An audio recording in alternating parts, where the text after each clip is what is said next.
Who's number 4? And Alabama returns to the playoff. Making the subjective, not objective decision that they aren't as good anymore, left them out of it. You know what happened yesterday? Football became figure skating, was cheated today. It's a sad day for college football.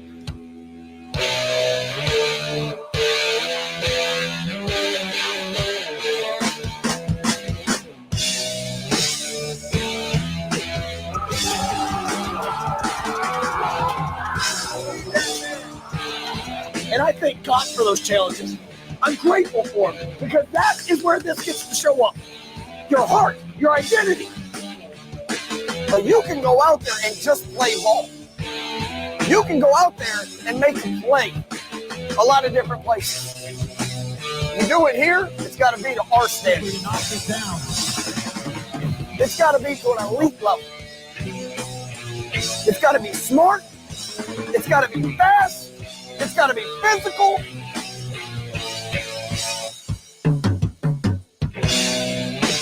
Treats, it's a screen. Toafili, touchdown.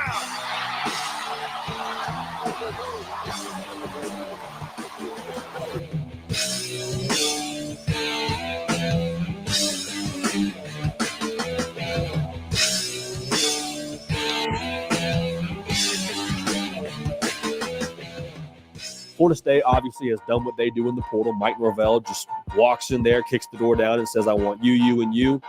You see what we've done with transfers? You want to come play for us? You do? Okay. Flares it out to Roydell Williams on the fly down the sideline. Touchdown, Alabama. But Marvin Jones Jr. picks the Seminoles. Marvin Jones is a linebacker, All-American, as we mentioned. There's this buzz now that this is the best team from a talent level that Mike Norvell's had. Is that true? You know, we're going to find out. Lucas near side. Here comes the speed. Lucas on his way. Like, I would not be surprised in the slightest if we saw DJU enter into the ACC with bad intentions, and that combo of him with Mike Norvell and the chip this Florida State team probably has on their shoulder. Jaylen Brown. He's a wide receiver. He's a transfer from LSU. He's a 10.5 on the 100-meter track guy, regional champion in the 100-meter dash back in high school, state qualifier in the 200 dash. Malik Benson, 6'1", 195 pounds, who's the number 1 JUCO prospect in the country. You know, I'm sort of getting to the point where I just look and say, hey, I don't know, but I think Mike Norvell does, and I trust that guy. I trust Mike Norvell.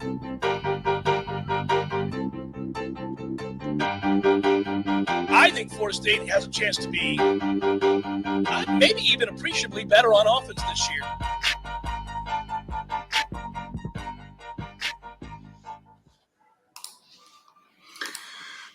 All right. Well, we're back. That's a pretty good video to start it off. Welcome, everybody, to Mike and Rico Show, the 2024 Florida State football season preview. We've had a long off season.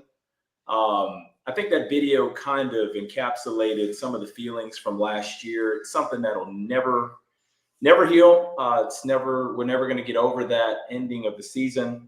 But it also showed a lot of the promise and a lot of reasons why I know, Mike, you're excited about this group here, and how we may have an even better team than last year. What are your thoughts?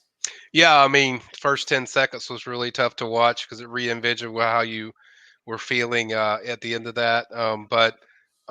Yeah, overall, it's a very loaded team. It's the most depth team that Mike's ever had as far as what I've seen, definitely at FSU. So, and it's loaded with a lot of playmakers, and that's what Mike always says. This place is built for playmakers, and man, they have got playmakers everywhere. Now, what we don't know is how proven some of these guys are, whether it's kids that are already there, that they're looking to make their splash, that are young or just haven't played until this year, or just guys they brought in that were transfers. But Mike's hit rate is extremely high when it comes to these transfers, and a lot of these kids I've covered that are there now.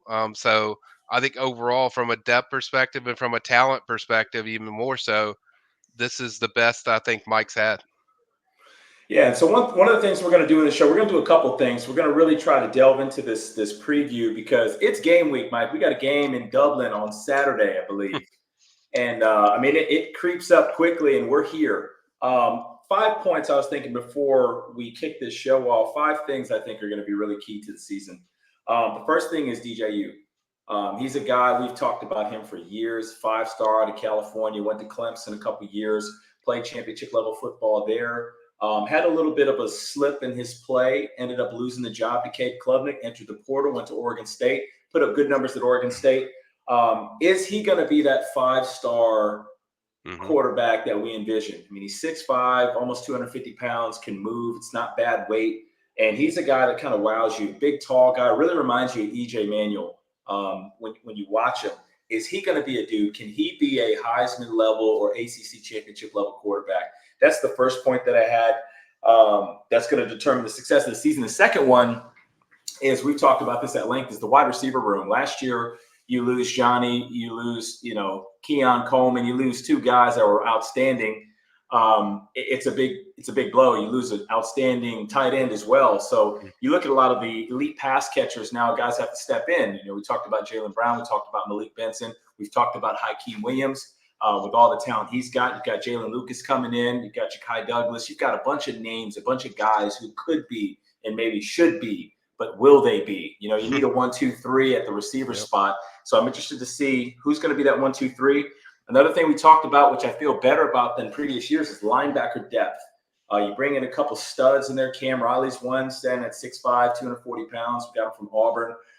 He's a guy that you think instantly can come in there and play a lot of snaps. We're able to get Lundy back. He flirted in the portal, ended up coming back. It's a seasoned guy, played a ton of snaps for Adam defensively. Linebacker depth, can we develop those guys? And you'll get into Criers and some of those other guys to see if they're playable. I know you've got a lot of reports and some intel on that.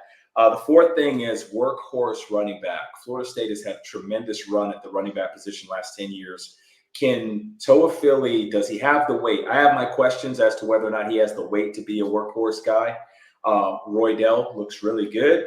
Has he ever been in that workhorse role? Not really, but he's at Alabama when they've got a billion running backs. So do we have a guy who can handle 25 carries and give us a $125 in a tough road matchup, which we're going to have a few of those? And the last thing is, are we going to have a hangover from 2023? It's a 13-0 season. Nobody on our camp is counting the last game where our walk-ons and our threes were out there with a couple starters sprinkled in. Coming off a 13-0 season, championship season, which you won an ACC title, is there going to be a hangover? Are guys satisfied? Or is this going to be a revenge tour? Are guys going to really come out there and make a statement and get into this playoff, win the ACC again, and make some noise? I'm looking to see if there's going to be a hangover. Has that standard risen, or did we have a season, or is this program back to championship level?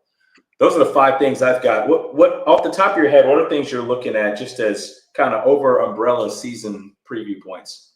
Yeah, I think all 5 of those are really good. I think the DJ is certainly the number one question because that's going to determine where they go. Quarterback always impacts the whole picture. I don't care who you are. I don't care what team you are.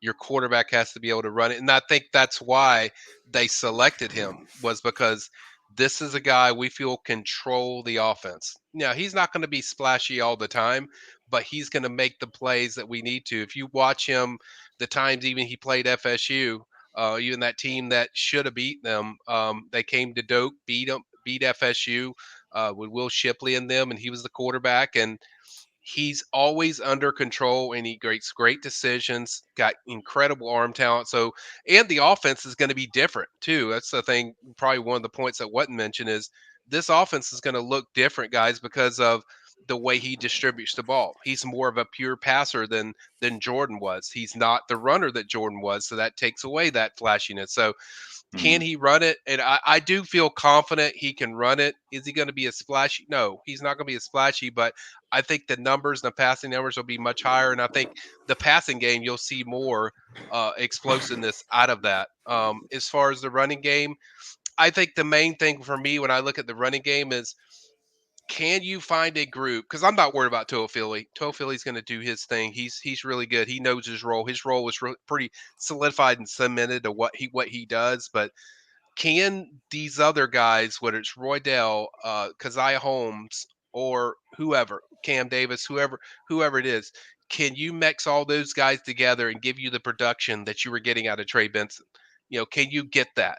Yeah. That's the question. Like, if you can get that, I don't think there's going to be that much of a drop off from the rushing attack. I think that's something that FSU is really huge on. I think when people think of Mike Norvell, they think of, just wide open, spread and all this stuff and throwing the ball around. But really, it's everything about Mike Norvell is about the running game. Like, he wants to run the ball. That's what he does. So as long as they can do that, yes, they're going to be very effective. Receiver position, definitely something that is been on my mind. I think you have a lot of talent, but you also have a lot of improving guys. Now, I will say, based on my eyes of what I saw, Malik Benson is a dude. I'm not worried about what he's going to bring to the table. I feel very good about what he does. I even feel good about the complementary guys like Kentron Portier, Darren Wilmanson, even Ja'Kai Douglas. You want to throw that in there with a complimentary guy, but it's the guys like the Jalen Browns, the other guys that are coming in that are new. I want to see what they can do. The Hakeem Williams, are you going to take a step? They need it. That's a big deal. So it's about the unknown of what we don't know about these receivers. They're extremely talented and extremely deep. They've got a lot of receivers, a lot of them. We don't know. It's not like Johnny Wilson and Keon Coleman where you knew exactly what those guys are going to do. And they lean heavily on those guys like all the time. There's a lot of times they threw exclusively to those guys a lot. So are you going to get enough production to kind of match that or get close to what you did? But from an explosive standpoint, I think this receiver group will be more explosive, but can they be more consistent? Can they be as consistent or close to consistent? That's really my question for the receiver room. Can you be consistent can they lean on you? Can they trust you to run the right routes, make sure you're in the right place, and then hit explosive plays? Guys like Ja'Kai Douglas, I'm not really worried about him. I think he'll do his thing. I think guys like I think the question marks are the guys like Hakeem and Portier. What steps are you going to take to go to the next level? And that's really, I think, it there. I agree with you on the linebacker. I think it's a deeper room, and we've said that from the start of this. Is you look at every position, they're deep, like very deep. You got Cam Riley, who I'm very excited about at linebacker. You certainly have Lundy returning. Justin Grier kid, who I like a lot, really flashed to me when I watched him in the spring. So I think you have a lot of really good talent, but then again, snaps is what you haven't seen as much with some of these guys. But they've been in the system for a bit, so that will help.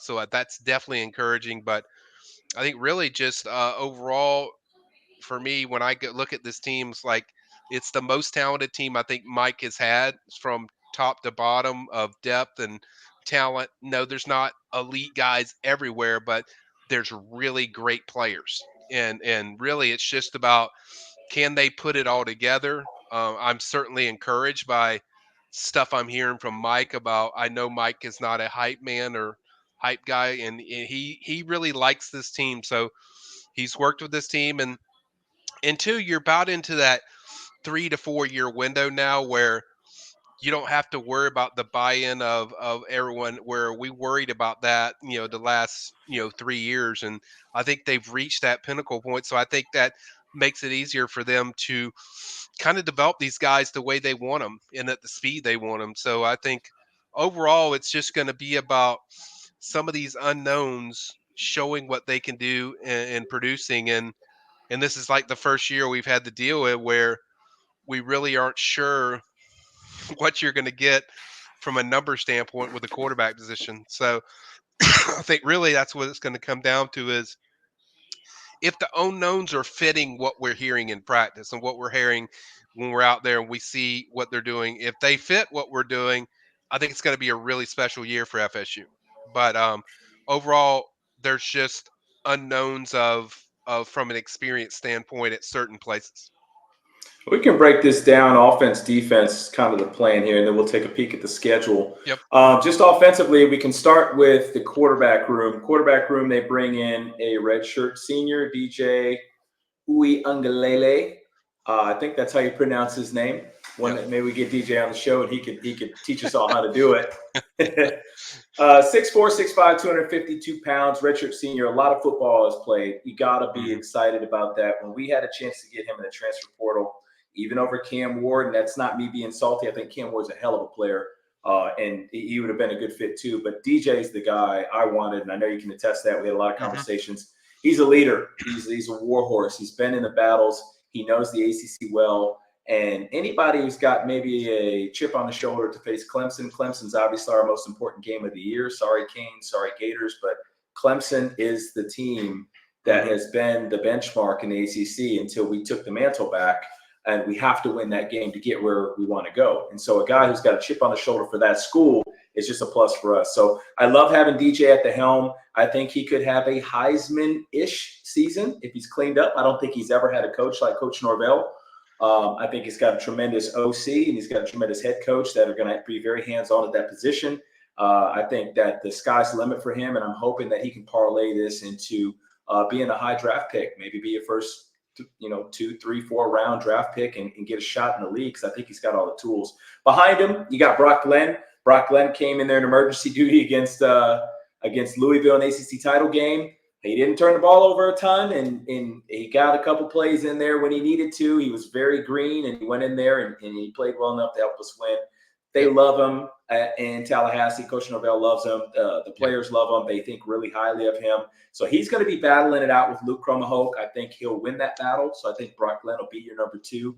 But as a quarterback position, you got to feel good. Cromahoke is obviously the stud for the future. Super high on him. I know you've been covering him for 3 years. And his leaps and bounds, I mean, I'm looking at his height and weight up here. I don't know how clear it is coming through our camera, but I got him at 6'4", 208 as a freshman.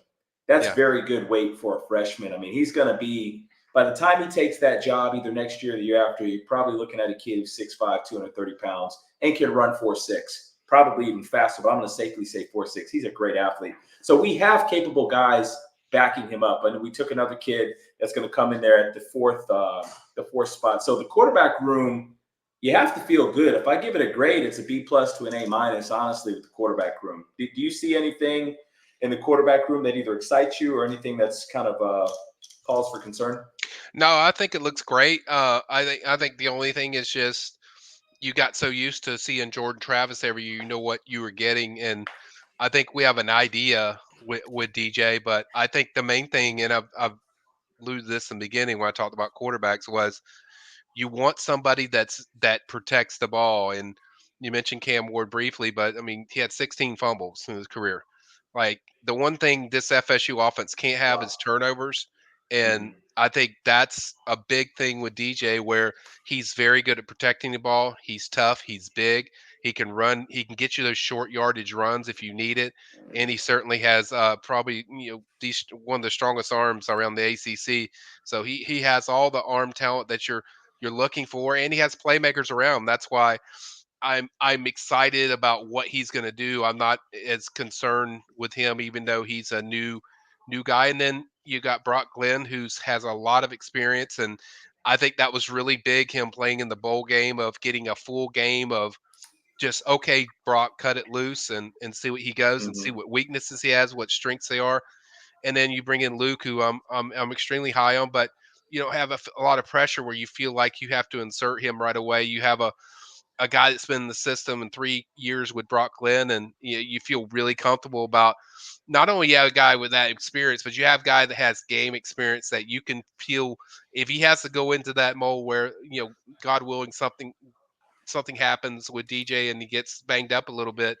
I think you feel pretty good that he can run the system. So I think it's the quarterback rooms has been as good as it's been under Norvell that I can remember, when you look at talent and just the experience you have at certain places where you need them in the first and second string. Yeah, and this may be an interesting dynamic going into, I mean, we're kind of speeding up, but we'll go through this year and then head into the 2025 campaign. It'll be interesting to see, because FSU's obviously done really well in the portal.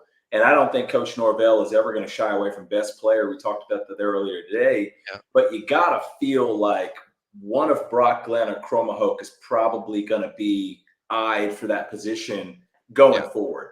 Yeah. So you feel pretty strongly about that. And man, I'm excited because these kids all have size. Brock Glenn and Luke are both great athletes. DJ's a very good athlete too. So it's like the playbook opens up. You can run your zone reads. You could even run some option RPOs. All that stuff is on the table. And we don't have any small guys. The knock against Jordan, who's an FSU legend and a hell of a player, was just size. You always worried. I know I always worried and had the anxiety when he took off. It's like, is this the play? You know, it happened in the Boston College game earlier where you thought it was a separated shoulder. And then, you know, we all know what happened in the second to last game of the regular season last year. It's just like you felt like any moment was that moment. With these three guys, honestly, and I know Brock Glenn's got a history of shoulders and he had that last year, knocked him out for a little bit. But with these three guys, it just feels different. They just feel more physically stout, and you don't have that anxiety that they're going to get hurt. So Coach Norvell's done a hell of a job in the quarterback room. I'm excited. I think all these guys can spin it. I know Luke's got a hell of an arm. Brock can spin it, and DJ's got a big, powerful arm. So I think we can really unleash the playbook here. And 6'4", 6'5", standing in the pocket is going to be quite the advantage. We move on to running backs. I'm looking at the guys now. This depth chart, you can't necessarily take it, as it's set in stone. But at the top, I see Roydell Williams. He's a senior, transfer from Bama, was successful at Bama. I don't have his stats pulled up as far as what he had yards per carry. I want to say it was somewhere around 4.5 to 5. And he obviously had a heck of a lot of competition there. 5'10", 214, good solid size. He has the size of an every down back. Once you get to that 220 range, you can withstand some contact there. SEC West football doesn't get any better, doesn't get any more physical, and he was able to sustain that. So you look at him getting a lot of snaps. The guy that's probably the most exciting from a popping out off the screen is going to be Lawrence Toafili, a guy we know well. He's 6 foot, 196. I think he's up about 5 pounds from last year. Would like to see him at 200, even if he lost a little bit of explosiveness just for the durability. But he's another guy, a redshirt senior. It's 2 seniors. We've got another redshirt senior in Keziah Holmes from Penn State. I know you're a big fan of him. He's 5'11", 215, and he's got great speed. He's damn sure fast in NCAA football 2025. So those three, to me, they look like the leaders. But I think everybody who's going to watch this has a pretty good idea of what Toafili can do. If you're a Noel fan, you definitely know. Keziah Holmes, you've heard about. Roydell Williams comes from Bama. I want you to talk about 3 guys that are also on the depth chart: Cam Davis, Jalen Lucas, and Sam Singleton Jr., because they may not know about those 3. Yeah, they're new ones to some. I mean, I think the first ones, kind of, I think people know.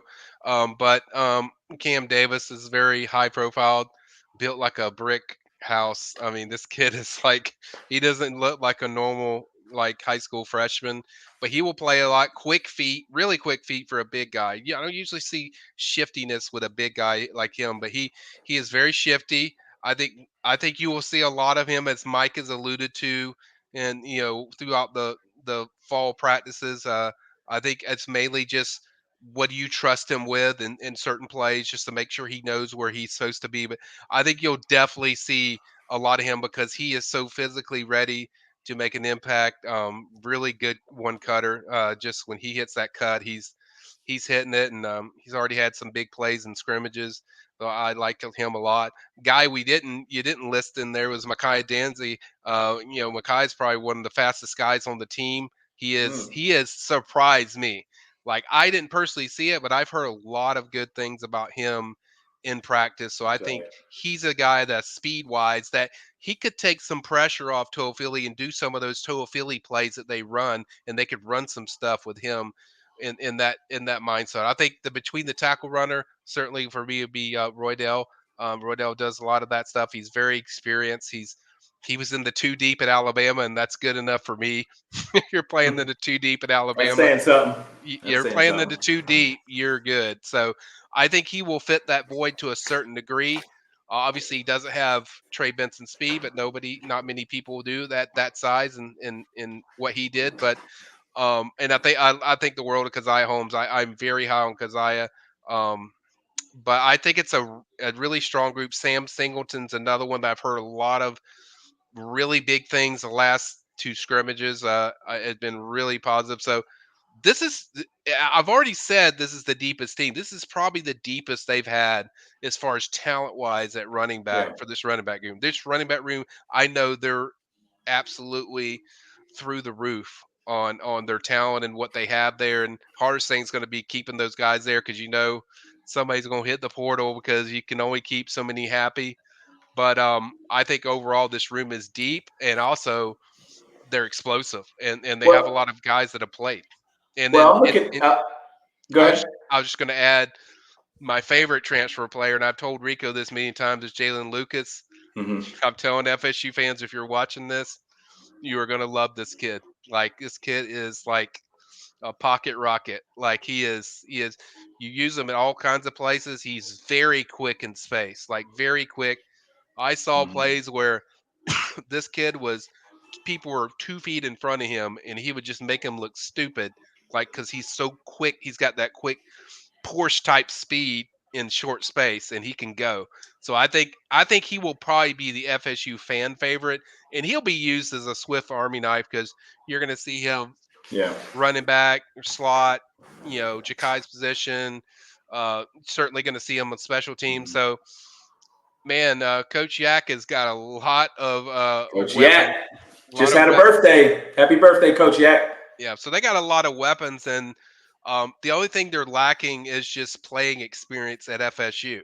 They have playing experience at certain places they've been, but some of them it's just playing experience. But man, from a talent perspective, I think this is the best group they've ever had.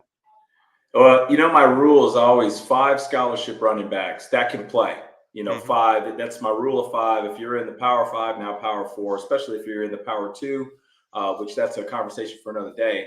Yeah. But 5 scholarship running backs is what you need. But when I'm looking at this depth chart, I mean, you mentioned Micah Danzy. I haven't seen Micah Danzy. I have some questions about the weight. I don't have any questions about the speed and the agility, but he would make number 7 because we still have Sam Singleton Jr., who you're a fan of. You've seen him in practice. Jalen Lucas is a Swiss Army knife. You probably got some end arounds. You probably got some toss sweeps. You probably got some things, some reverses that you can probably get the ball in his hands 2 to 4 times a game. Toa Philly's obviously there. Roydell Williams obviously there. Keziah Holmes are obviously there. And Cam Davis is a guy for the future. But I don't even know if we're going to have transfer issues because Roydell's a senior. Toa Philly's a senior. Keziah Holmes could leave after this year, although he's got another year of eligibility. And so when you look at that room going into next year, you look at Holmes, you look at Davis, you look at Singleton, you look at Danzy, it's kind of already set. I mean, this roster, the more we go into it, and we're going to hit all these positions, it really is comforting to look at. I mean, Coach Norvell has really built a hell of a team. We talked about team builders in the past. Urban Meyer's a guy we're not a fan of, but a phenomenal team maker or team builder. Jim Harbaugh, obviously not in college football anymore, phenomenal team builder. Ryan Day's done a great job building teams. And you look at some of those other SEC schools, Dabo Swinney built unbelievable teams. I'm starting to see a lot of this from Coach Norvell because this team doesn't really have holes. We're only in the second position group, and I say 5. They've got 7 guys that can get the rock, and I feel comfortable with at least 3 of these guys getting the rock 15 plus times. FSU's going to run the rock, and I think we've got a phenomenal group here. I don't know that we have a Dalvin Cook. I don't know that we have a Cam Akers. I don't know that we have a Benson, but I do think collectively this group can be really good. So I would give them a B+ grade mark. And that takes us now to the biggest question of this Florida State football team. I don't think that it's even a discussion. I think wide receiver is the elephant in the room. And I'm looking at something here. And when I go down this list, I see something that I didn't really think about before. Malik Benson, senior. Kentron Portier, redshirt senior. Ja'Kai Douglas, redshirt senior. Deuce Spann, redshirt senior. Darian Williamson, redshirt senior. That's 1, 2, 3, 4, 5 guys that have senior eligibility, 2 of which will be able to retain and come back next year. I think Spann, Portier, and Williamson. So to call that 3. All have an eligibility year after this. But that's a lot of damn experience in the receiver room. So we're worried here. And we're, what are we going to do? How's it going to work out? You know what I mean? But there's a lot of experience here. And I mean, you've got guys, I know you're a fan of LaWayne McCoy. He's there. Elijah Moore, let's just get this out there. Elijah Moore has been blowing people away in practice. They think this kid, I mean, you had a quote from Norvell. Norvell said once they got that Elijah Moore commitment, they shied off guys they could have gotten the portal because they think that highly of him.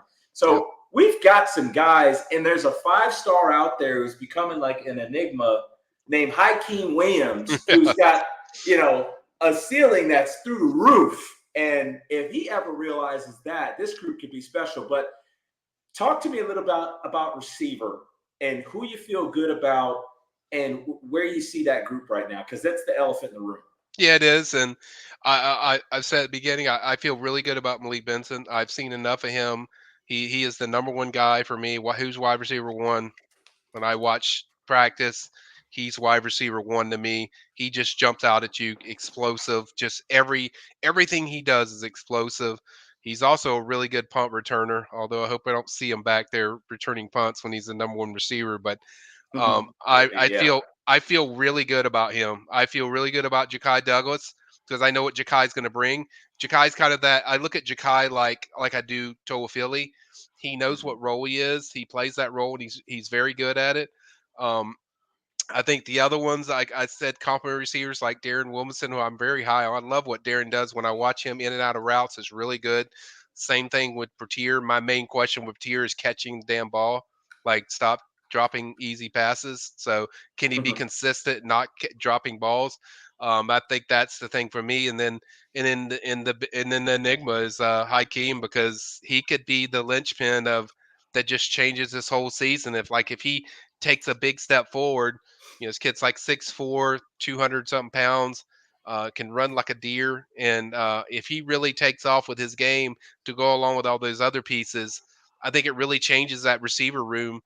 So I'm really looking for the 2 and 3 guys. I'm not worried about the 1. I'm worried about the 2 and 3. Who's going to be the second and third guy? Maybe you could say, okay, Ja'Kai will be in there. Okay, who's going to be the third and fourth then? Who's going to be those guys that are going to get you tough catches? Because let's face it, when they figure out what FSU's doing, a lot of people are going to try to take that away in some defensive scheme to make other guys exploit them. So I think that's, for me, is the key is who is going to be the third and fourth guys outside of those 2. Yeah, and they've got some freshmen in there. I know they've got B.J. Gibson, Camden Fryer, just to name a few. Got a kid from Miami Central also that hopefully we can mix in. It'll be interesting to see the redshirt rule. I think they can only play, 3 games, or is it 4? I think it's 4. I think it's 4 games. Yeah. Right. So with the schedule's not that daunting at the start, not to disrespect any opponents, but I feel like we're going to be in a pretty good spot. Maybe we get those kids in. I mean, I definitely don't want to see Malik Benson returning punts, so I hope that doesn't happen. No. But yeah, I mean, this group has a lot of promise. It's going to be interesting. But again, we got to go back to, we didn't really know what we were going to get when we had Johnny and when we had Keon. Keon was good at Michigan State. He had a ton of promise, but he was also inconsistent. He didn't really have the stats that blew you off the screen. And then obviously he came to FSU in his first game. He was like, yeah, I'm that dude. Yep. He was head topping Tigers in the end zone. But we had some. Go ahead. I was going to say that does make. I did not know that stat you gave about the redshirt seniors. That's really big, right? Because you're going to have to lean on all these guys. It's going to be every one of them outside of maybe the true freshmen. Most of those other ones, though, that have experience in some capacity. Jalen Brown's another one that we didn't even talk about. That's one of the fastest players on the team. That's really, I think, picked it up the last 2 weeks from what I can tell. Labeled as a starter right now. So you got plenty of guys, and the main thing I would say to describe this wide receiver room is explosive. It's untapped explosiveness because we haven't seen it, but from a outside perspective of what their skill set is, it's very explosive. So can they put it all together? And like I said, can you get a third and fourth guy that can be consistent that you can lean on? Well, that's wide receivers, ladies and gentlemen. We're going to see. We don't have too many days to wait here. I think we're 6 days and counting. We're gonna see it. We got a quarterbacks who can throw it, and we got some wide receivers with some speed. I mean, I think they said Jalen Brown ran at 10.5 in the 100. That's like scorched earth fast. Yeah, he's a blazer. He's a blazer. Fast. We're going to see between him and Benson. I mean, Jalen Brown transferred from LSU, I believe, and Malik Benson came from Bama. So, I mean, Mike hit the portal hard, and these guys have all the potential in the world. So we're going to see. Moving on to tight end. Elephant in the room is Landon Thomas, 5-star tight end. Don't see him on the depth chart. Don't know what you know. I've heard there's some inconsistencies. I'm hoping that he's eligible and he's able to play because he's got a ton of talent. And I know they spent a lot of logistics, going out to see him and really locking him into that class. I hope that we can see him. But at the top of the depth chart we're looking at, we've got Kyle Morlock, transferred last year, played a lot of football, 6'6", 240, redshirt senior again, another senior pass catcher. And behind him, we've got Brian Courtney and Jackson West, guys that have both played a lot of football, a lot of special teams that Mike trusts. So the question there is going to be Landon Thomas. And one more guy that I know you were on late last year is Amari Williams, transition from defensive end to tight end. They love his athletic prospect at that position. So do you have anything on Landon Thomas as far as the status? And is Amari Williams going to play football for the Noles this year? Yeah, I mean, I think with Landon, I think he's fine. I've heard he's had an ankle injury that's really been lingering. And as you know, as a former football player, you're not going to heal unless you're resting on an ankle. So he kept playing on it.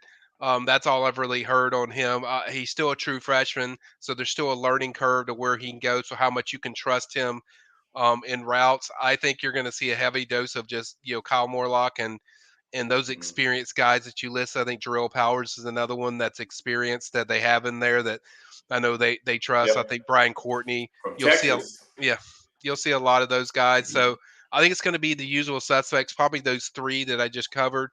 Landon, I think, is an out. We'll see. We don't know. But I think those three are going to be the ones. But I think it's going to be mainly majority of the time you're going to see Kyle Morlock because that's going to be the guy that they focus on in that tight end position. But I think those other two will sprinkle in, and we'll see. You'll see where it goes. Well, now is the part of the show where I'm going to get some tingle in your pingle because we're going to talk O-line, and I'm just going to name off the guys that they have starting, their eligibility, and then the top two backups. Darius Washington, 6'4", 310, redshirt senior, left tackle penciled in. Left guard transfer from Florida, Richie Leonard, the fourth, 6'2", 331, senior. The star, Maurice Smith, 6'3", 298, redshirt senior. Right guard, 6'3", 337, redshirt senior Keandre Jones. Right tackle, Jeremiah Byers, 6'4", 331, redshirt senior. Top guys coming off the pine. Robert Scott Jr., redshirt senior, 6'5", 337. TJ Ferguson, transfer from Bama, 6'4", 330, redshirt junior. And then you've got a couple other guys. Lucas Simmons, I know you love Lucas Simmons, 6'8", 308. This guy, if you could craft an offensive tackle in a magical, mythical world where there's dragons and wizards, you would come up with Lucas Simmons. Probably one of the most impressive football players in FSU's program right now. 6'8", 308, not bad weight. Will definitely beat your ass and definitely passes the eye test. Probably first guy you want off the bus. This line right here, when you look at this has got to be – Alex has to be just thrilled with this because they have seniors up and down the roster. I think their top 7 guys are seniors, and you've got one redshirt junior who's technically got senior eligibility. Their top 7 guys have played a metric ton of football. Several of them have come from the SEC, come from Florida, come from Bama. I mean, this is about as ideal a situation with the line. And to my knowledge, all healthy, no major injuries in camp. Man, when your line is built like this is exciting. Yeah, especially the depth part of it. You mentioned Ferguson and the other guys. I will say this, start off where I start with offensive line. Best offensive lineman they have on that roster is Darius Washington. I mean, that guy is incredible. I think he's going to be an All-American this year for FSU. I think that kid is really good. I think the most important would probably be Robert Scott. I think Robert's going to be a big part of that left tackle, right tackle position.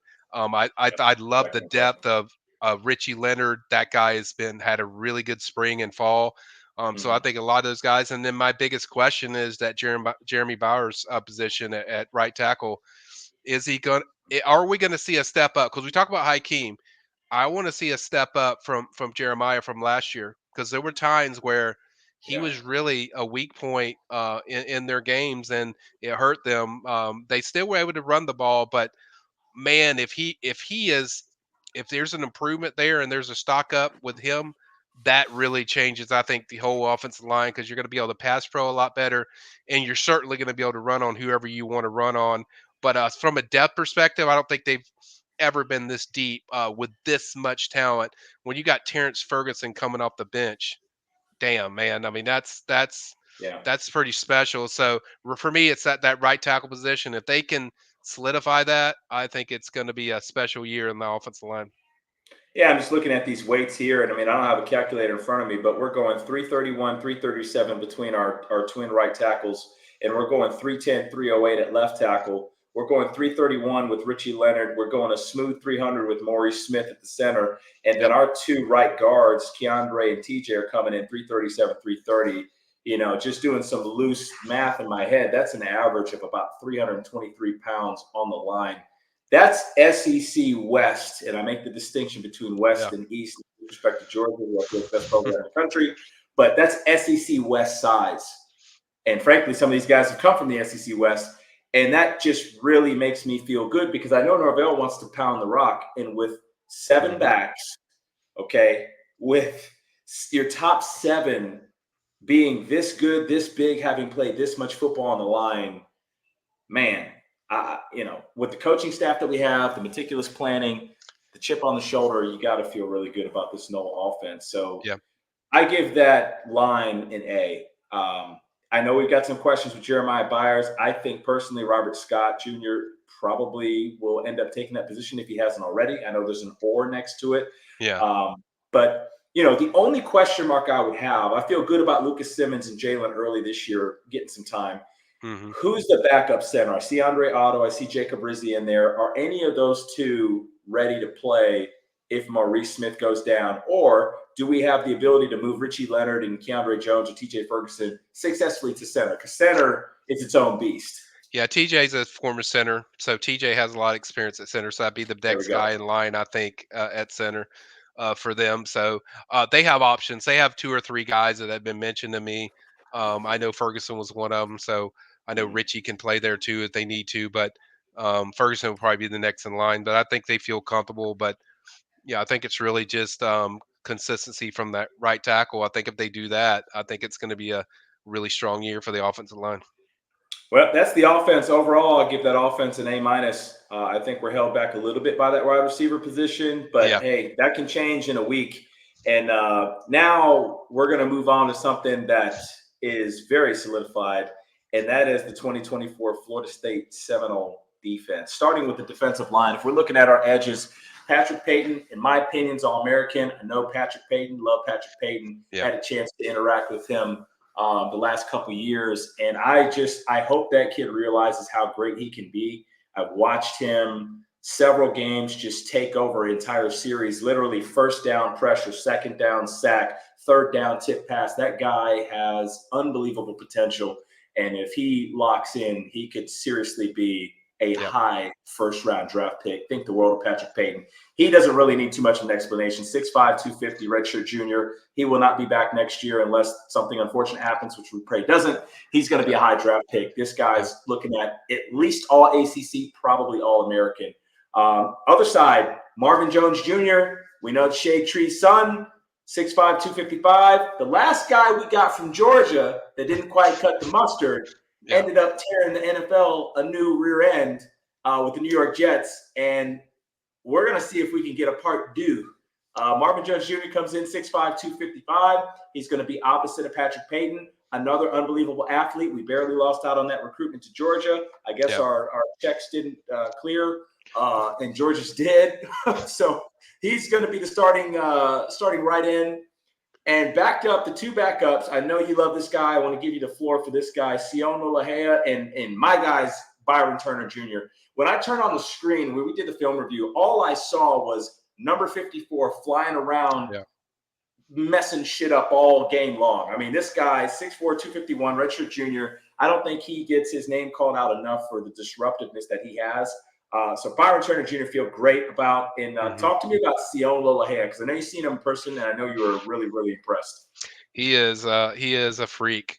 He is the most freakish guy that I saw out there at the edge position. outside of Peyton, because Peyton you just get so used to. It's like he does it every day. But Lea's one that I didn't know a lot about, and then I watched him. And this kid's just in there all the time. They had to double team him. He's just so quick with his feet, and he uses his hands really well. It's very violent. He's very quick. He doesn't move like a defensive, a strong side defensive end, which I think that's kind of where you list him at. But he is so quick off the line, and that's the key. And we saw that when we had Neefy on here.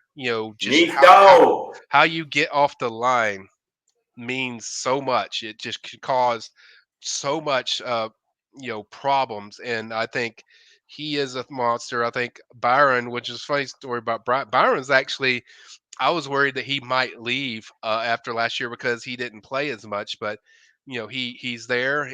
He's definitely one of their best edge rushers, best speed edge rushers. I think he's right up there, but he doesn't get as much pub as these other guys that we talk about all the time. But I'm very high on them. And then they got a few transfers in. I ain't going to try to pronounce half their names, but they were phenomenal. So I think depth wise, I know I sound like a broken record, but I'll say it again.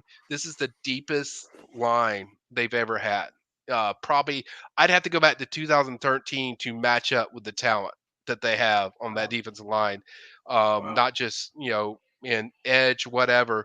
If they can find somebody that can match, can help, whether it's Lolea or somebody else, to go along with Pat, they're going to be a big damn problem for anybody that tries to throw the ball against them, because that's going to be a really big problem. So that's kind of my key with the defensive ends is can somebody step up to be that guy, like we saw with Pat last year.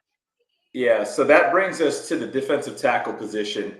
and I want to segue into that because I'll be honest, Darrell Jackson Jr. is one of the most impressive guys that you'll ever see on a football field. I mean, they list him 6'5", 330, redshirt junior, transfer from Miami. He is all that in a bag of chips. This guy is just an impressive physical specimen. He's fast.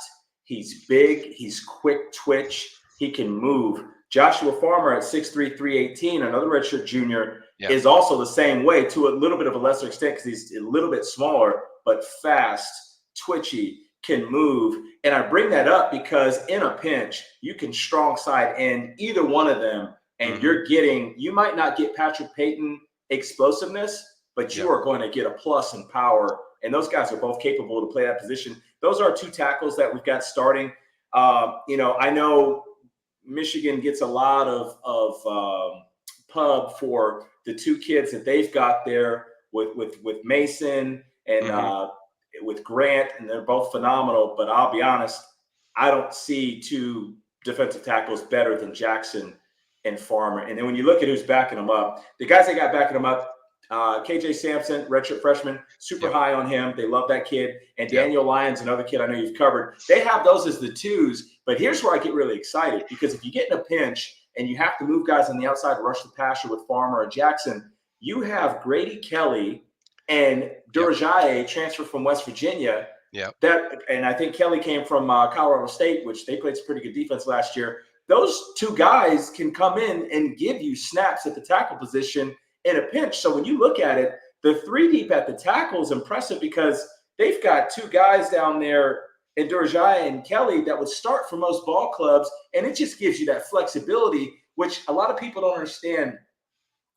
The ability to play multiple players and divvy up the snaps is going to keep guys healthy. And FSU has four guys in their two deep in the edge that could start pretty much anywhere, so they can divvy those snaps up. And they got six guys on the inside that they can rotate, including the top two that I feel like would be NFL draft picks, probably the first, second round. On the outside, Darrell Jackson's going to be a first rounder for sure. But I think Joshua Farmer may be first, second round as well. You can put them on the outside and strong side end those guys, and you can give Marvin Jones Jr., Patrick Payton a series off. And you just bump in Grady Kelly, bump in Durajaye into the inside, and you can do everything that you want to do there. So I got to agree with you. I haven't seen this much depth on the defensive line or this much interchangeability in a long time. This is freaking exciting because the game's won in the trenches. We talk about the offensive line, giving it an A, really holding up that offense. And then you look at the defensive line, and then these two groups are going at it every day in practice. I just wish I could be in Tallahassee to see the damn goal line drill, because that would be some damn popcorn and coffee type cinema there. Yeah, and I think the whole game changer this defensive line, and you kind of mentioned him a lot, was Daryl Jackson Jr. I think he just That's crazy. he impacts every position on the defensive line, because he is a guy you have to almost get two guys on to counter him, because he occupies so much trauma.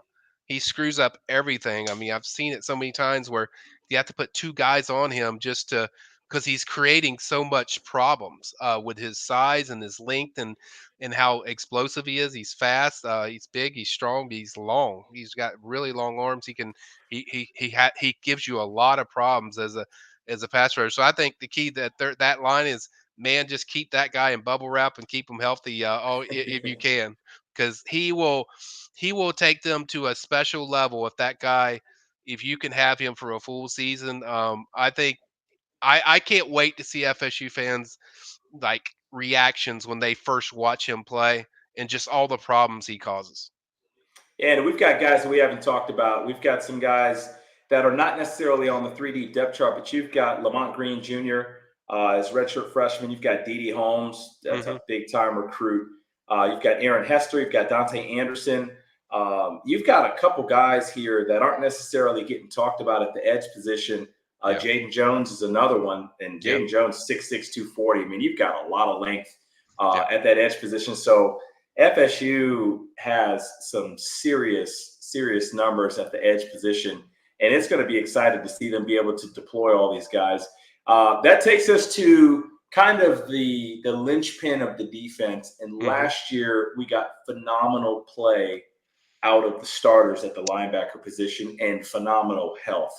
And we were so fortunate to have that. And this year in the portal, FSU adds a couple guys, Sean Murphy, and they added Cam Riley. Sean Murphy came from Bama, 6'3", 205.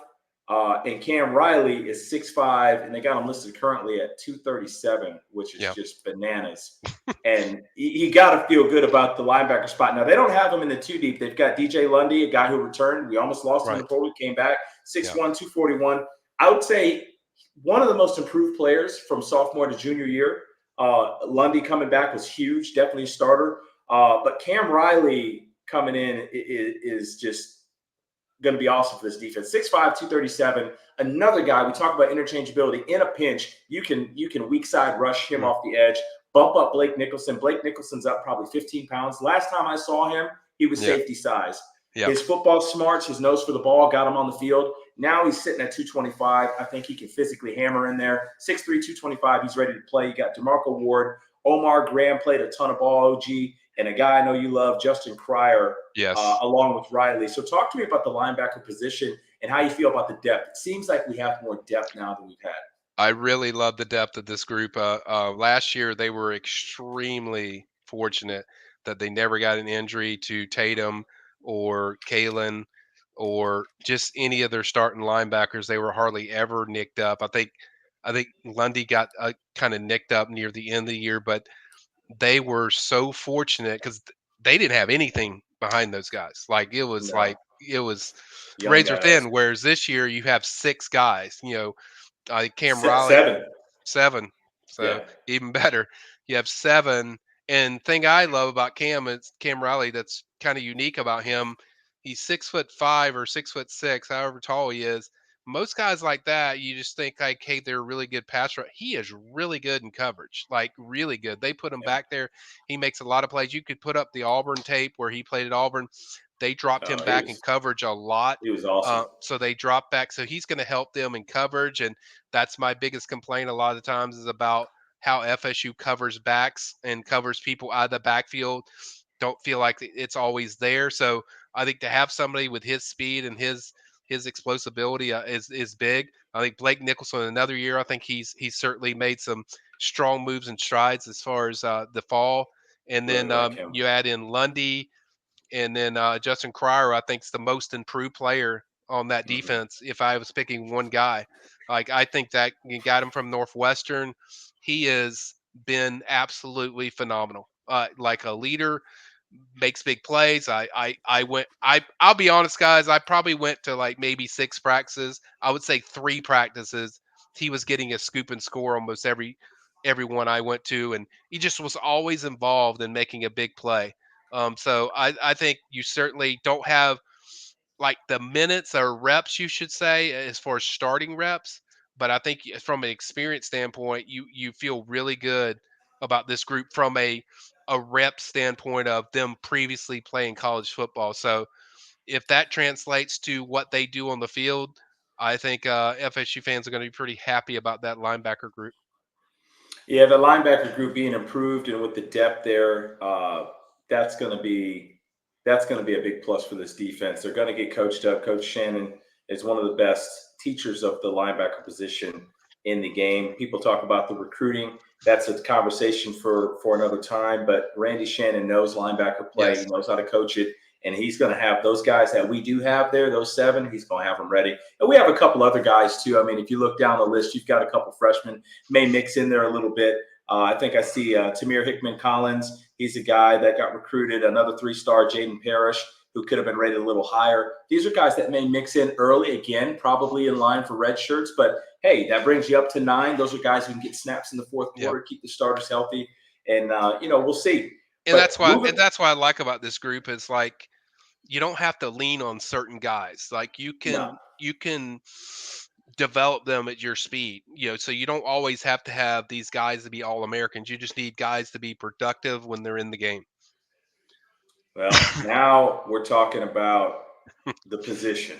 A lot of people talk about DBU, and I'm partial to it because I played with a lot of guys who were outstanding, guys like Greg Reed, guys like Pat Robinson, Tony Carter, Myron Roll. The list could go on and on and on and on. Xavier Rhodes. Guys that went on to make big splashes in the league. So the expectation at Florida State is that we are DBU.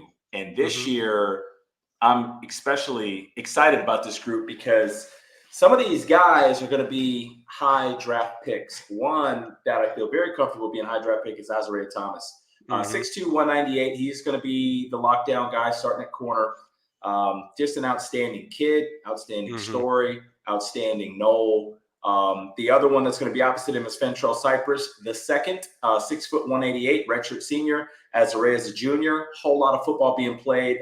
Cypress came to us last season from Virginia, played in a good Virginia defense too. So he's familiar with the ACC, played very well last year, made some phenomenal plays. One that sticks out is the hustle play at Pittsburgh, really changed the complexion of that game.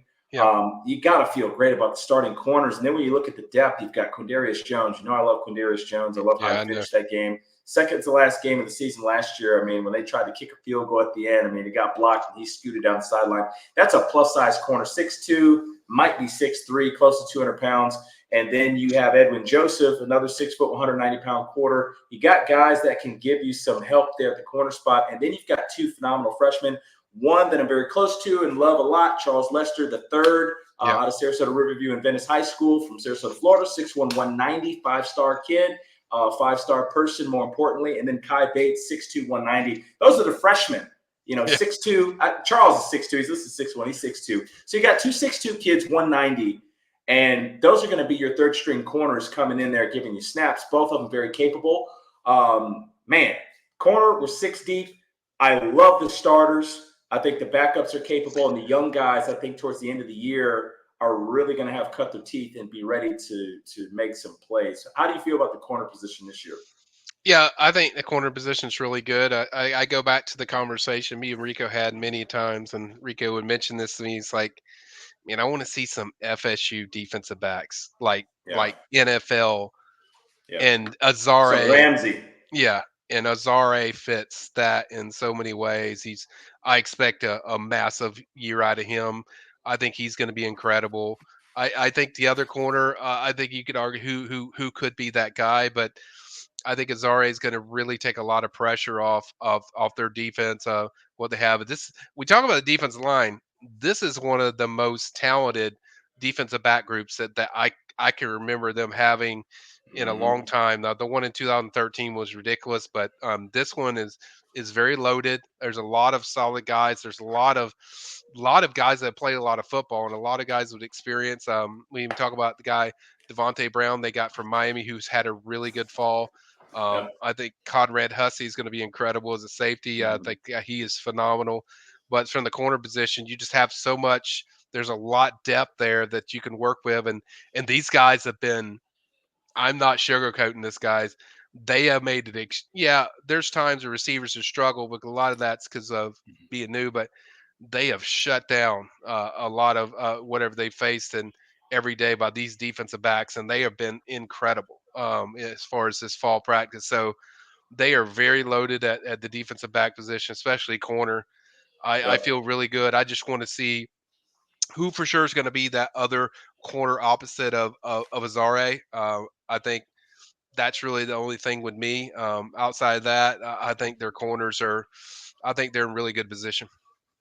Yeah, and I'm just looking at this depth chart. I mean, you touched on a free safety position. Devontae Brown coming over from Miami, 6'2", 195, redshirt senior. Conrad Hussey, I freaking love that kid. That kid is a playmaker. He will come down and light your world on fire. He makes plays. I think that could be one of the next great FSU safeties. He's a sophomore.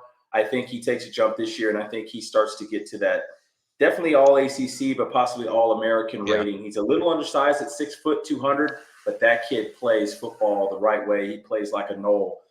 In the buck position, we've talked a lot about Shaheem Brown. I know you got a great relationship with that kid. He's a phenomenal leader. Is a guy who quoted said, "I'll do whatever for the team. I'll play whatever for the team." And he just happens to play the buck position really damn well. 6'2", 208, redshirt junior. He's going to be one of the team's leaders. Phenomenal kid. He's the type of kid that you really highlight and you put the name of your program on. He's one of those guys. He's backed up by KJ Kirkland, another kid that's second year in a row in camp that's really been killing it. 6'1", 206, redshirt freshman.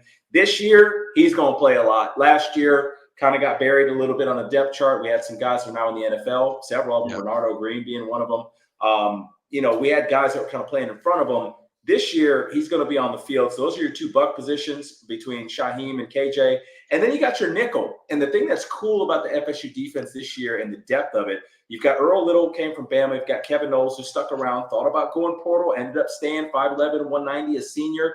Earl Little's a redshirt sophomore, so he's in his third-year eligibility. And we got Jabril Rawls. Out of all these corners and these defensive backs that we've mentioned, there's only one kid that's under 186. I think we got Earl Little at 186, and that's Jabril Rawls. They list him at 176. All these other guys are 190, 200 pounds, which if you know ball, that's when you can walk guys down into the box. You can blitz off the corner, and you've got a 190-pound, 200-pound body that's going to be able to stick, make the hit, make the tackle. This FSU defense is really plus in all the sizes. Looking at the linebackers, 237, 241, 224 is a bit on the small side, but that's a guy that's listed as a backup. We've got guys who've got some size across the board, and that did not change his defensive backfield. That, to me, is what's exciting because you've got guys who are obviously athletic enough to stay in coverage, but, Mike, they're big enough to come lay some hits and help in the run game. Yeah, and I almost forgot about Earl Little Jr. being there. So, I mean, he has had a really good fall as well. They're just so deep at every one of those positions. I think the best part is going to be who gets the reps. Who gets the majority of the reps, and there's such a high competition. I know every day of what it's like, and it's crazy heavy competition. And I'm like you. I want my DBs with size. I want my guys that can come up and smack and be in coverage. I want you to be efficient in coverage, but I also want you to be able to that you're not afraid to come up there and stick them. And I can't stress it enough in practice. I mean, they are literally. They've had a very dominant fall practice. I'll just leave it at that. Like it's been very good. So they're probably the second group behind the defensive line for me that I'm expecting the biggest boon from. Well, that takes us to specialists. And again, you're going to see a theme from this preview because you really got to set it all out in front of you as I'm looking at this depth chart to get an appreciation for it. Ryan Fitzgerald, man, what a roller coaster, up, down. I mean, I personally was just suffering from anxiety every time he kicked the ball 2 years ago because he had no trajectory. He just didn't feel like it was going to end. Last year, one of the best kickers in the nation, 6'1", 190, added some weight, redshirt senior.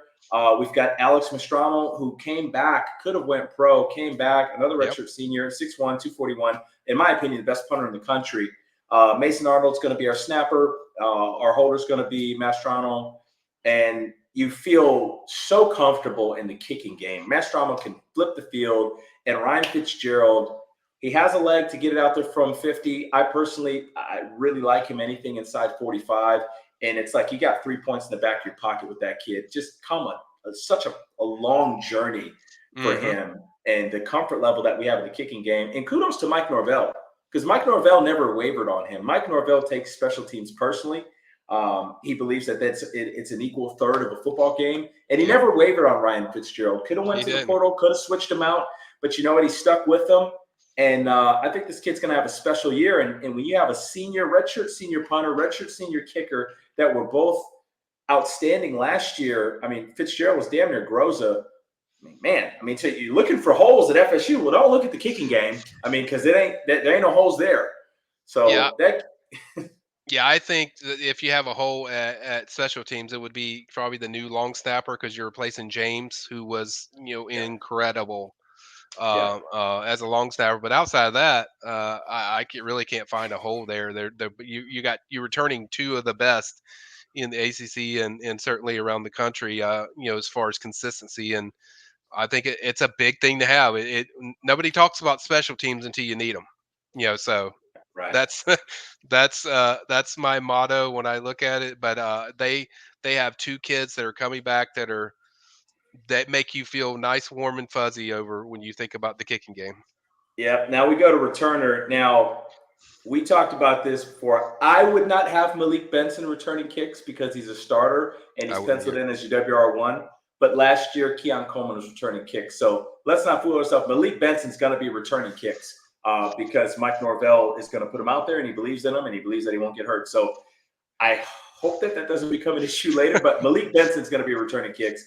I saw like a little bet or a little side wager going on some Knoll boards early this year, like over under on special team touchdowns. And I think they had it at either 3 or 4.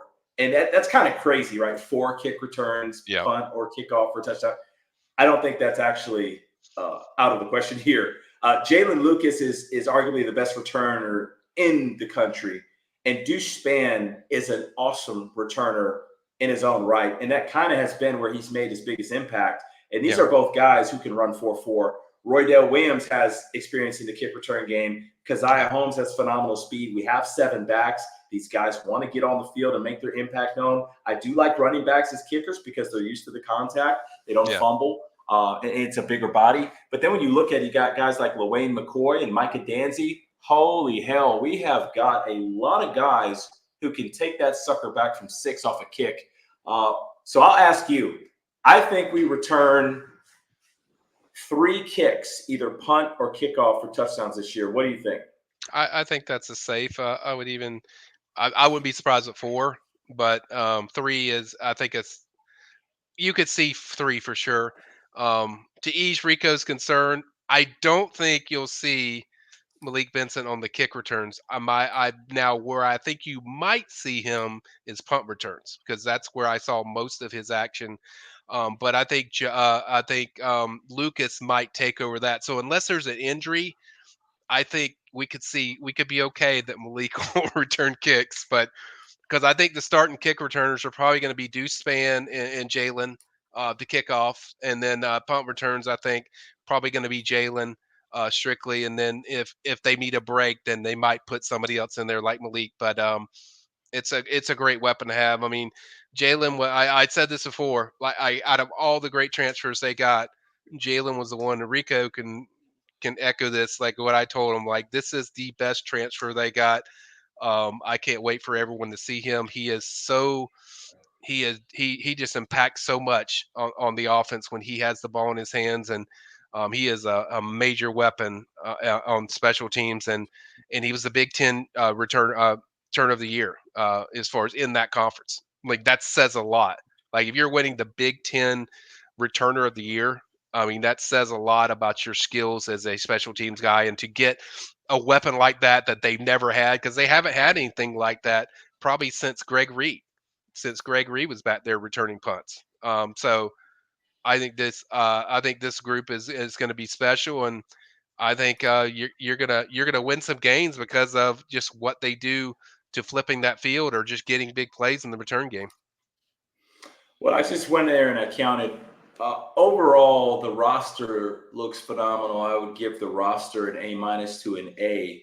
The only reason why I didn't give it a solid A plus because you don't have those crazy preseason All American guys outside of like a Peyton. Whereas last year you kind of had guys who were like, whoa, Jordan Travis, Benson. You had some guys that were Keon Coleman. You had guys that you're like, whoa, this guy's going to be really, really spectacular.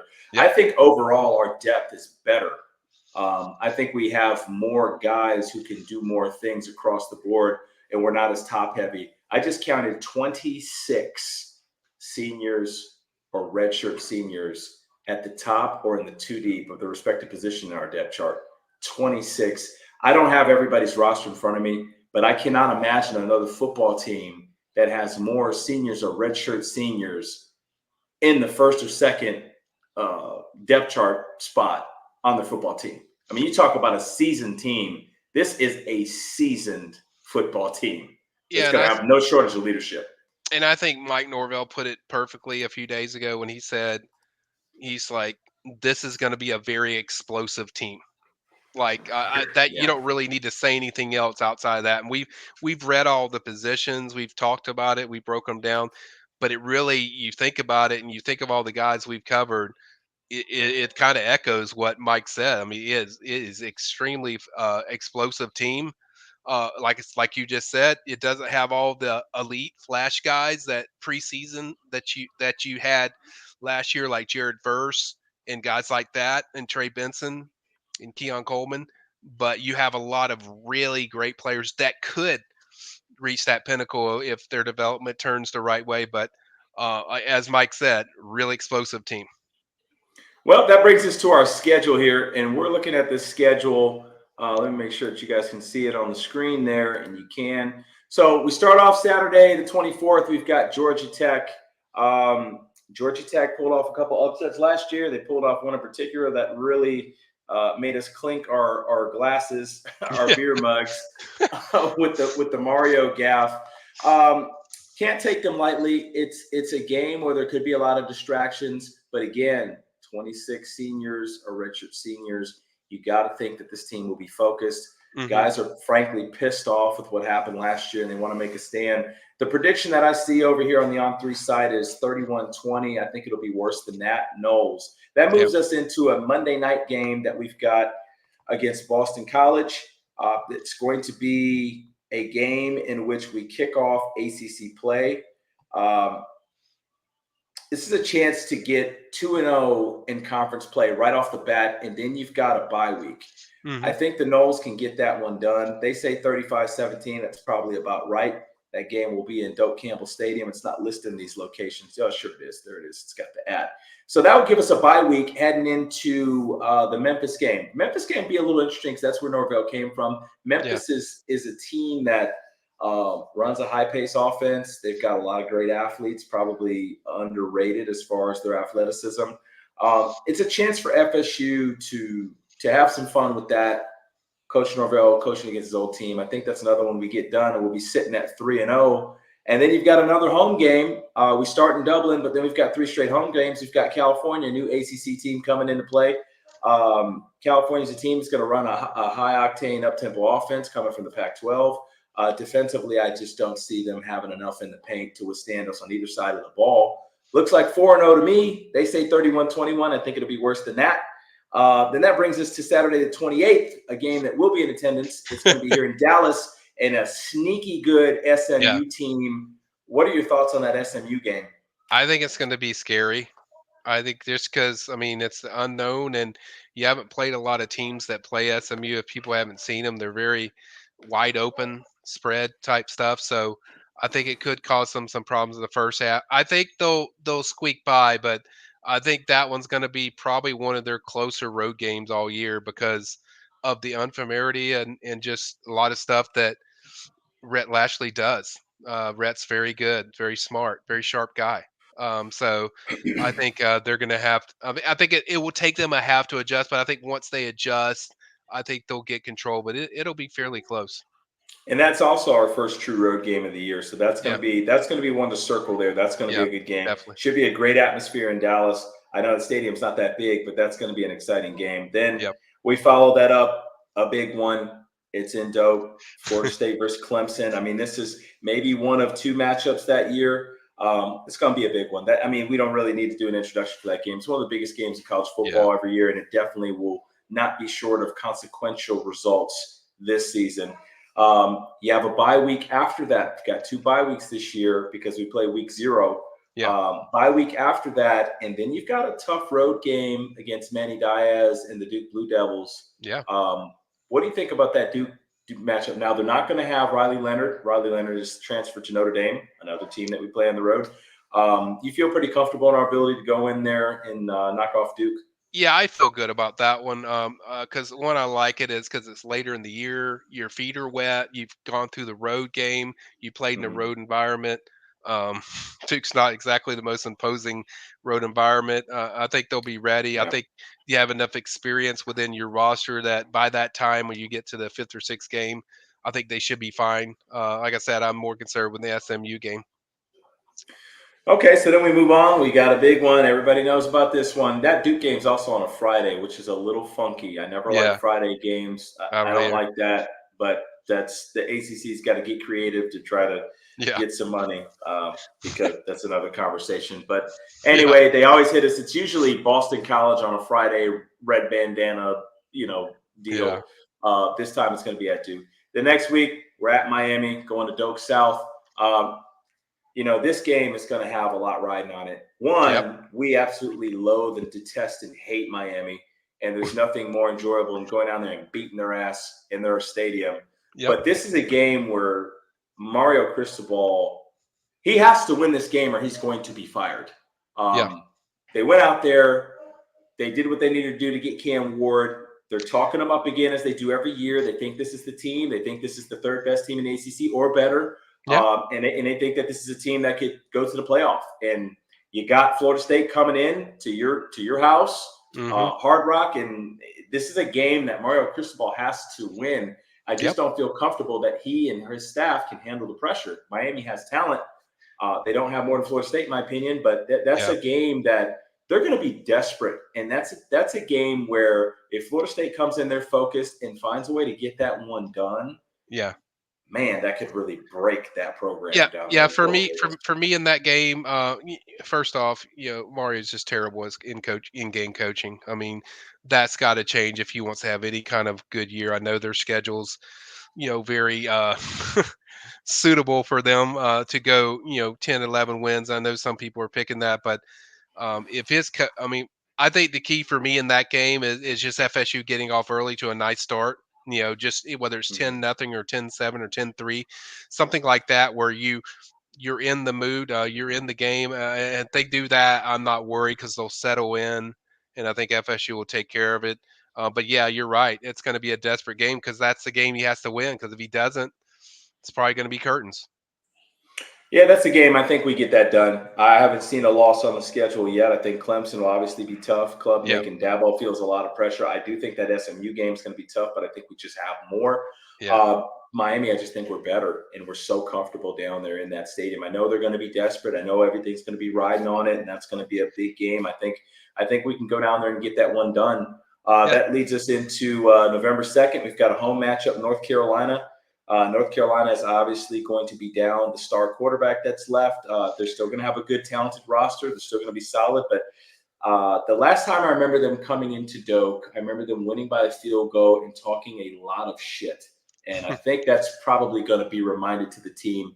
Tar Heels will not win that football game. That leads us into the game that everybody is picking us to lose, which means it will be a sod game, and that's Florida State at Notre Dame. Big one. It's going to be a little cold. They'll probably grow the grass really tall. They're going to have leprechauns and touchdown Jesus and playing Rudy 100 million times that week. But I'm going to make a call. Noles ain't losing in South Bend for 2 reasons. One, we're better. And 2, Mike's going to be there in person. So those 2 reasons, No's going to win that football game. I'll be damned. No, the revenge tour is going, even though Notre Dame didn't do anything wrong to us recently. That's going to be a really great game. Notre Dame's going to have a loaded team. They've got Riley Leonard, but Riley Leonard didn't beat us last year. He didn't even finish the game, so I don't think that's going to be enough. This Nola team is too deep, too good on both sides of the line. I think we're going to be cooking in there with double bye weeks. I think we're going to have enough of a break. We've got a break 2 or 3 weeks before that to heal up. The depth on this team, I think, carries through. And Notre Dame, to me, they just don't have enough explosion. When I watch them play, they are a sound football team. They've got some big, strong dudes. They block, they tackle. They're really good when they put 11 players on the field, Ryan Day, you lucky bastard. But I just don't see the explosion from that team. I just don't see the explosion from that team to beat a team like Florida State. So I see us winning that game. It'll be tough. That's going to be a great football game. You're going to be in for a treat. But that's a game I think the Noles get done. Yeah, I've never seen them lose in South Bend, guys. So I've only been once, but I've never seen them lose. So it was a butt kicking. They FSU won. I think it's going to be their most mentally tasking game that they face, because I've seen Notre Dame in these situations where they're the overwhelming underdog, and they do really well when they play there. But I agree with Rico that it will be tough to get over all the stuff. Well, they won't be an underdog. I guarantee you everybody will pick Notre Dame, especially anybody affiliated that gets a paycheck from ESPN. They'll guarantee Notre Dame will win that game. So we'll be the underdog. Yeah, it will be the most mentally challenging game they've had. I think on paper, you have to like everything of the advantages that FSU has. Well, after we get that big win, we've got yet another bye week. I guess I'm seeing 3 bye weeks here. Yeah. Holy crap. Okay, so you get that one, you heal up, and you've got 2 left. You got a home game against Charleston Southern on Thanksgiving weekend. We're gonna absolutely blast Charleston Southern. Young kids are going to get a lot of time in that game. We don't need to go into last year with keeping guys healthy. I do not see Coach Norvell making that mistake again. I don't think you'll see too many starters against Charleston Southern. Even if you only win the game 30-13, I don't care. Just get out of that damn game without injuries, because the next week we've got the Lizards coming into town. And I think Florida's a very talented team. I think there's a potential that they could be good, but their schedule is one of the hardest I've ever seen in college football. I think it would be a modern day miracle if that team is intact and healthy enough to beat Florida State at that stage of the season, given what they will have gone through. I never put it past them. Florida plays phenomenal in Tallahassee. They are always a threat. They're always dangerous. They're loaded. They've got a couple guys on that football team on the offensive side of the ball that are absolutely scary, including that freshman, now sophomore wide receiver. I believe his name Wilson. He's unbelievable. They've got Graham Mertz, who played really well last year. And then they've got Lagway. They've got what they think is going to be their next Tebow, their next Jameis, their stud for the future. So they're going to be a dangerous football team. I don't know that Billy Napier will be the coach of that football team, because I don't know that they're going to be able to get through this season and have 5 wins going into this game in order to get bowl eligibility. Their schedule's that hard. They played that many teams better than them. So this game comes down to health. As we saw last year, obviously Jordan got hurt and Mertz got hurt the week before. So it was the battle of the backups, of which we won down there in the swamp. One of the hardest places played in the country. Georgia, you wouldn't know anything about that. Probably can't even find that on Google Maps. But we got to go there every other year. Went there last year, got to win. Now Florida's got to come to our house. So I just don't see Florida getting that win. I think Florida State's got a better team. I think we've got more depth. And I don't think our schedule is anywhere near what Florida's is, to be totally honest. Yeah, barring a barrage of turnovers, I agree with you that I don't think that's going to change. And I was going to point out, but you beat me to it about the injuries. I mean, they got Mertz hurt before they even played Florida State last year, and this is like this schedule in the Bureau. I don't even know what their team's what their roster is going to look like when they play FSU. So, and who knows what buy-in that you have with Florida's team. Say they lose like 7 games, what's your buy-in going to be, about that game? And that does have a factor on it too, of you get to the point where a lot of these guys are seniors and stuff, they're going to be like, yeah, you want to beat Florida State and that's your rival, but when you've gotten beaten up that much, you want to see what the buy-in's going to be in that game. So I do like FSU there. Well, that's our schedule breakdown. Be honest, I mean, it's a homer pick. There's a couple games there that look dangerous. I think that North Carolina home game could be a little bit of a distraction game. I just think we're a lot better. Obviously, that Miami game is huge. Miami could put a game together. It's going to be a ton of emotion there. Obviously, a threat to lose that game. Miami gets up for that. Yeah. There's Super Bowl every year. Yeah. I think that SMU game is going to be a really tricky one, a road trip to Dallas. Yes. Notre Dame will be underdogs. It's going to be a sod game, sod potential. But looking at that schedule, honestly, and I called FSU to go undefeated last year. Said they go to the playoff. I said they were going to play Michigan in the championship game. That was the prediction I had in June, and it got screwed up because the committee were, frankly, cowards, and they didn't do the right thing. But this year, I think FSU is going to go 12-0. I think FSU is going to get one of those top 4 seeds. They're going to win the ACC championship. They'll probably play Clemson again. There is a chance that they could play Miami. I don't think Miami is going to beat them in a neutral field. I think Miami's going to have a hard enough time doing that at home. And I just think FSU, honestly, has the second best football team in the country behind Georgia. When I look at the rosters, I don't see a hole. I know there's a lot of hype about Ohio State. They did a great job in the portal by whatever means they get that done. Cha-ching. They did a great job in the portal, but I don't think that team matches up with Florida State between the mixture of having the 26 guys that are redshirt seniors or seniors in the 2 deep, between the talent. I mean, I look up and down that Florida State roster, and I see a lot of guys who are going to get selected for the NFL draft. I think we're going to have 10 plus drafted this year. And the only other team aside them that I don't see holes on is Georgia. I think Georgia's got the best team in the country. And I think the Noles have the second best team. I think the Noles are going to go undefeated, win the ACC, and they're going to be in that top 4 for that playoff. Can't be denied this year because it's an auto bid. Yeah, I just think the key for them is just, what's the makeup of this team, of how resiliently tough are they? We knew how mentally tough that last year's team was. Like, is how they handle adversity.